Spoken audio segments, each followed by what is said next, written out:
In this lesson, we're going to be talking about functions, interval notation, domain, and range. And specifically, we're going to be talking more about domain and how we write that in interval notation. So first of all, we start out with a function that you can read through this. Function from set D to a set R is a rule that assigns to every element in D a unique element in R, D and R representing domain and range. The set D of all input values is the domain. So my domain is what I put into the function. And the set R is the output values. That is the range. So what goes in the function is called the domain. What comes out is the range. We refer to the input or the domain typically as X, and the range we refer to typically as Y. We read that as Y equals F of X. F is not a variable. F is the name of that function. You might also see G of X. You might see H of X.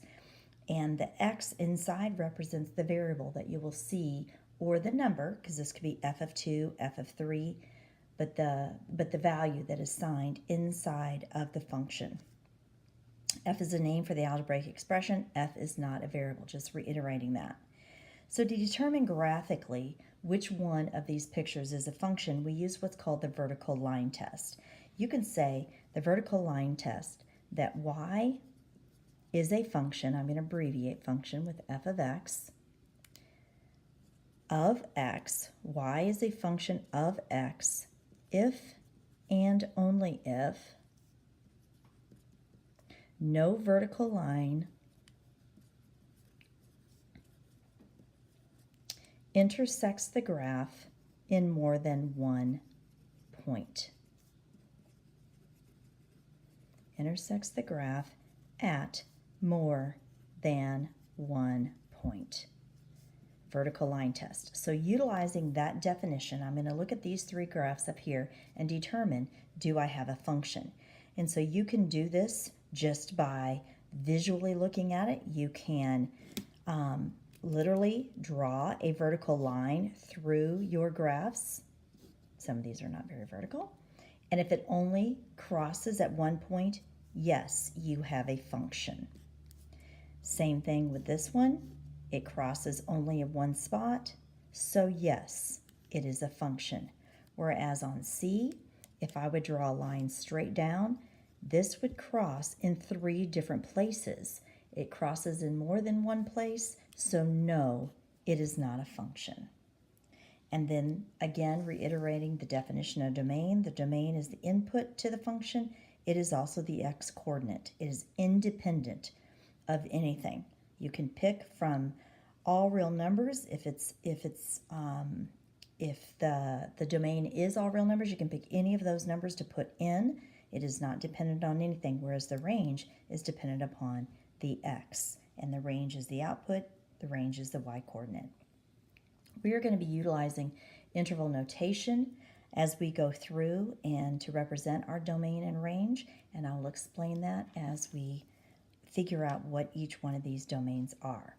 So the first thing we're going to do is we're going to find the domain algebraically. And so I look at this and I ask myself, with domain, I have an opportunity of looking at different restrictions. So the domain of a function is all real numbers. That's what we're starting with. That's our starting set of values, is all real numbers. And so I represent that as negative infinity to infinity, all real numbers. Unless one of these restrictions are true. All right, so let's take a look at these restrictions I'm talking about. So number 1 is, do I have a variable under the radical? Because if there is a variable located under the radical, I know I can have no negative numbers under a radical. in order to stay in my real number system. So no negative numbers under a radical if I want to stay in my number system, real number system. The second restriction is if I have a variable in the denominator. And therefore, the denominator cannot equal 0. I can never divide by 0. The third rule are certain logarithms. We're not going to see those in our work that we have today, but they may appear later on in the year. So as I go through and I determine the domain, I want to look at and ask myself, first of all, do I have a radical in this f of x, this first function? The answer is no. Do I have a denominator in which there is a variable? The answer is no. Therefore, both of those restrictions do not occur on f of x. So therefore, I can say that I do have all real numbers. So I write that in interval notation as negative infinity to infinity. And that's because there are no restrictions. The second one I'm going to look at is g of x. I have an x squared. Again, I go through the two restrictions that we have written. Is there a radical? The answer is no. It is a square, but it is not a square root. And do I have a variable in the denominator? Well, considering there's no fractions, I do not have those restrictions. And again, I have all real numbers. And I represent all real numbers in interval notation from negative infinity to infinity. Anytime that we utilize the infinity symbol, we use a parenthesis to represent that. So then I look at h of x. I have 1 over 3x minus 1. 3x minus 1 is a single quantity in the denominator. And I realize I have restriction number 2, where I do have a variable in the denominator. So what I'm going to do to solve for that algebraically, I'm going to take the denominator, 3x minus 1, and I'm going to say that that quantity cannot equal 0. Therefore, I solve for x by adding 1 to both sides. So 3x equals 1. And then I divide both sides by 3. Therefore, I say x cannot equal 1/3. Writing that in interval notation. Sometimes it's a little bit easier to see it on a number line. So I'm going to be including all my real numbers except for 1/3. So all those numbers are included. I stop and take a break at 1/3 and then include everything positive from that. So representing this left-hand side of the number line using interval notation, I know that this goes from negative infinity on the number line to infinity. So parenthesis, negative infinity up to 1/3. 1/3 is not part of the solution set because I proved that right here, saying it's not equal to. So therefore I use a parenthesis. Then I'm going to join that with the second parenthesis, the second set. I'm going to pick back up at 1/3 and continue to positive infinity. That is my interval notation on how I can rewrite this going from a number line. This is the inequality, number line, and then interval notation. K of x. I see right here that I do have a restriction as I have a square root of 2x plus 6, so the first restriction is true. So I'm going to say that 2x plus 6, the quantity under the radical, must be greater than or equal to 0. That's how we'll represent positive. I can have 0 under the radical, as 0, the square root of 0 is 0. So I solve for x. So I get 2x greater than or equal to negative 6, subtracting 6 from both sides. X, therefore, is going to be greater than or equal to negative 3, dividing both sides by negative 3. Again, representing that using a number line, I'm just going to say negative 3, and it can be greater than or equal, so I have a solid dot at negative 3, and everything to the right, since it is greater than. Because I do not have a break once I get started with negative 3, therefore I'm going to have a bracket. It's included.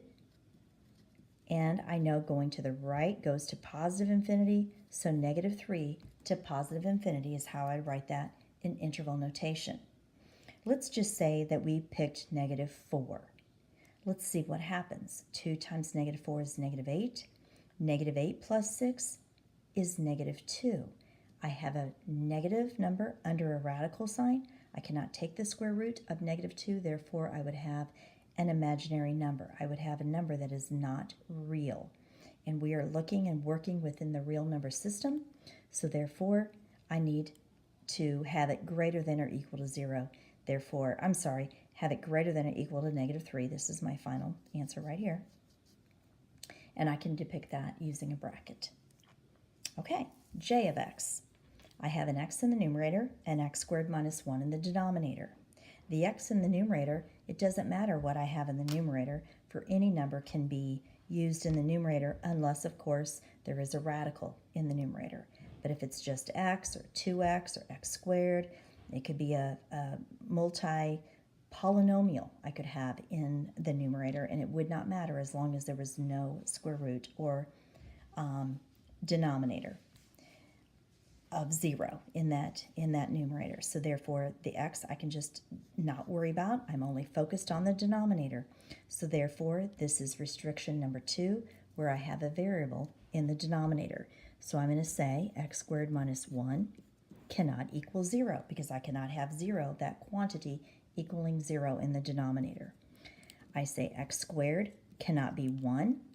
Take the square root of both sides to get rid of the square. I get x cannot be plus or minus 1.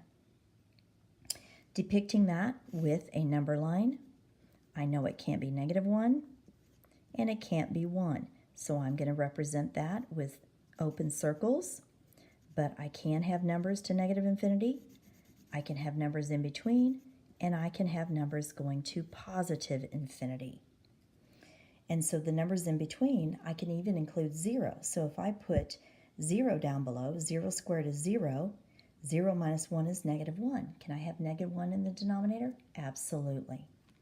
So representing this, I'm going to have 3 different parentheses, or 3 different sets that I'm going to be joining together representing this union.